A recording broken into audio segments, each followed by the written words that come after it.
In this video, I want to show how to use the graphing tool inside MyMathLab, how to use the TI-84 to check your answer, and how to use Desmos to check your answer. So we're going to start with the graphing tool, and notice that we're asked to solve this system of linear equations by graphing, and there's several ways that we can graph each line separately. I think the method that I'm going to use two different methods. I'm going to use one method where we go by finding intercepts, and the other method when we check out the slope and the y-intercept and graph that way. So for this first problem, or first equation rather, x minus y equals -2, I want to use the slope-intercept form, which means I need to solve this equation for y. So over here, I'm just going to do that scratch work where I isolate y by first subtracting x and then next dividing everything by that understood -1 that's in front of the y. So this becomes positive 1x, or just x, plus 2, because a negative divided by negative is a positive. That means that the slope is understood to be 1. So as well, it's 1 over 1, meaning a rise of 1 and a run of 1, and the y-intercept is a positive 2. Back here, when I click to enlarge the graph, I'm going to first click on the type of graph that I want, which is the line or line tool.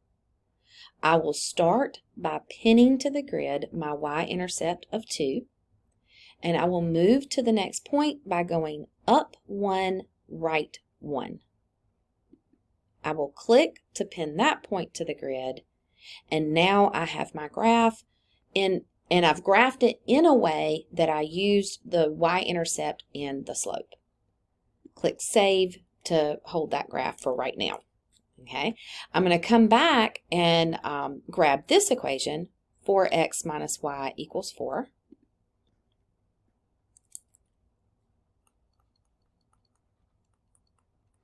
And I want to do this one a little bit different way. I want to use intercepts to help me graph this equation.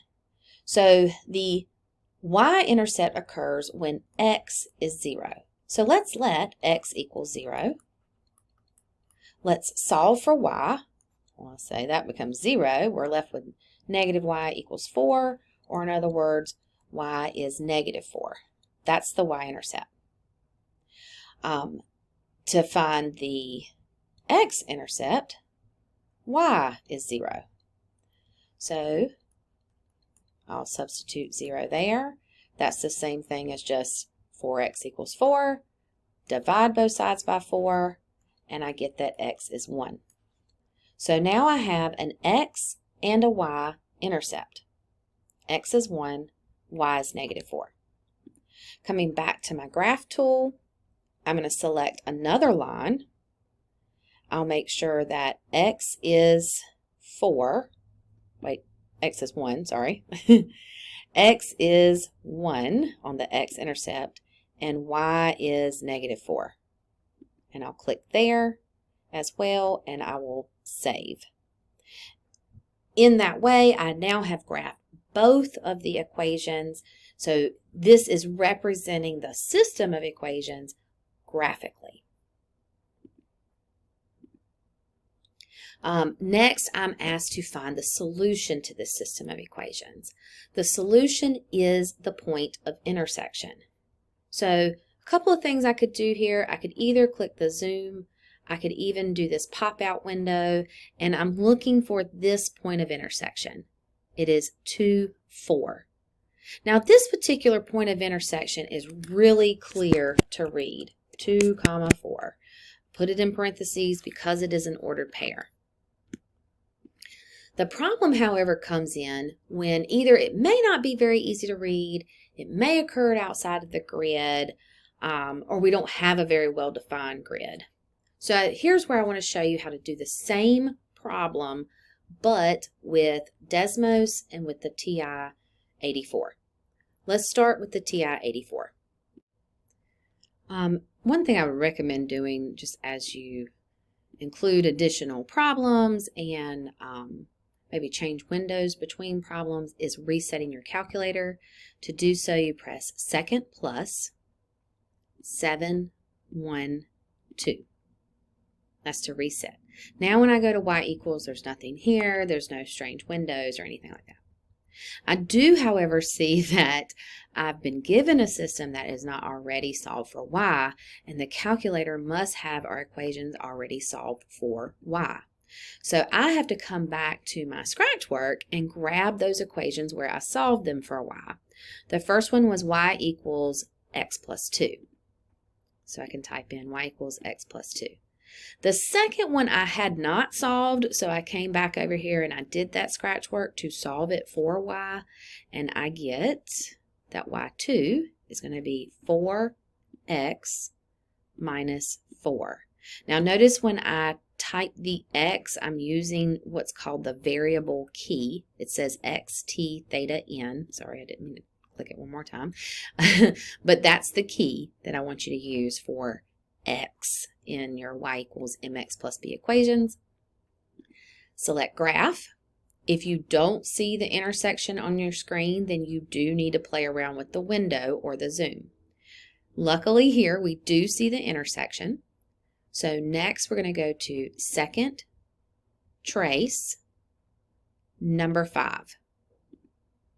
You're going to press enter to answer the question for first curve. That's on the blue curve. You'll press enter to answer the question for second curve, that's in red. You'll press enter for guess. And you should see it says intersection here towards the bottom of the screen, and it tells you that point of intersection is 2, 4 as it's flashing on top of the point of intersection. That's the same thing that we saw from the graph tool. Next, I want to show you how to use Desmos. So you open up your web browser, go to desmos.com/c. You don't even have to type in calculator, and it should open up this screen for you. In the first line, you will type the equation that you are given the way you are given that equation. So let's type that in here, x minus y equals -2. And notice that it graphs the line. It does not need to be solved for y. In the second line, so just click in that space, you're going to type 4x minus y equals 4. So that is one advantage to Desmos. And another advantage to Desmos is you'll see these little gray points appear depending on which line you have selected. And those gray points are characteristic type points of the graph or of multiple graphs. So for instance, the line here that's in red, these gray points are the x and y intercepts. For this line here in blue, these gray points are the y and x intercepts. The gray point where they intersect is the point of intersection. This is also the solution to the system of equations.